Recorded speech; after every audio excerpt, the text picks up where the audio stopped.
ಇವನನ್ನ ಏನು ನೋಡ್ತಾ ಇದ್ದೀರಾ, ಇವನು ನನಗೆ ಪರಿಚಯ ಆಗಿದ್ದು ಸ್ಟಾರ್ಟಿಂಗಲ್ಲಿ ನನಗೆ 200 ಜನ ಫಾಲೋವರ್ಸ್ ಇದ್ದಾಗ. ನಂದು ಇವತ್ತು 50,000 ಜನ ಫಾಲೋವರ್ಸ್ ಆಗಿರೋದಕ್ಕೆ ನನಗೋಸ್ಕರ ಕೇಕ್ ತಂದಿದ್ದಾನೆ. ಅದು ಈ ಕೇಕ್ ಕುಡಿಕೊಂಡು ತಂದಿದ್ದಾನೆ. ಈ ಕೇಕ್ ರೇಟ್ ಎಷ್ಟಿದೆ ಅಂತ ನೋಡಿ ಇಲ್ಲಿ, ₹1400 1 kg ಕೇಕ್ ಬೆಲೆ. ಇಷ್ಟೊಂದು ಕಾಸ್ಟ್ಲಿ ಕೇಕ್ ಯಾಕಪ್ಪ ತರಕ್ಕೆ ಹೋದೆ ಅಂತ ಕೇಳಕ್ಕೆ ಹೋಗಿದ್ದಕ್ಕೆ, ಇಲ್ಲ ಅಣ್ಣ ನಿನಗಿಂತ ನನಗೇನದೇನು ಹೆಚ್ಚಲ್ಲ ಅಣ್ಣ ಅಂತ ಹೇಳ್ದ. ನಿನ್ನ ಪ್ರೀತಿ ವಿಶ್ವಾಸಕ್ಕೆ ನಾನು ಎಂದಿಗೂ ಚಿರಋಣಿ ತಮ್ಮ.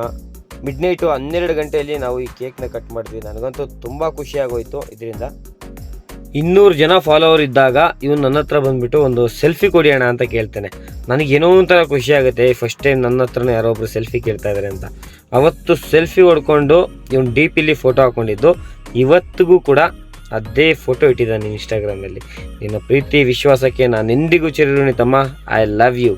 ಬೆಳಗ್ಗೆನೇ ಇದ್ದು ಡಾರ್ಲಿಂಗ್ ಪಾರ್ಕಿಂಗಲ್ಲಿದ್ದು, ಡಾರ್ಲಿಂಗ್ ಹೋಗಿ ಕ್ಲೀನ್ ಮಾಡಿಕೊಂಡು ರೆಗ್ಯುಲರ್ ಕಸ್ಟಮರ್ ಪಿಕಪ್ ಇತ್ತು. ಕಸ್ಟಮರ್ ಪಿಕಪ್ ಮಾಡಿಕೊಂಡು ಆಫೀಸ್ ಡ್ರಾಪ್ ಮಾಡಿದೆ. ಆನ್ ದ ವೇ ಬರ್ಬೇಕಾದ್ರೆ ಟಿಫನ್ ತಂದಿರಪ್ಪ, ಬಂದು ಅಲ್ಲೇ ಮಾಡ್ತೀನಿ ಅಂತ ಹೇಳಿದೆ. ಹುಡುಗರೆಲ್ಲ ಸೇರಿಕೊಂಡು ಇವತ್ತು ಆಫೀಸ್ ಒಳಗಡೆ ತಿಂಡಿ ಮಾಡಿಕೊಂಡು ಮಾತಾಡ್ಕೊಂಡು ಕೂತಿದ್ವಿ. ಮಧ್ಯಾಹ್ನ ಆಗಿತ್ತು, ಒಂದಿಷ್ಟು ಆಫರ್ ಇತ್ತು ಬಿರಿಯಾನಿದು, ಬೈ 1 get 1. ಹೋಗಿ ಊಟ ಮಾಡಿದ್ವಿ.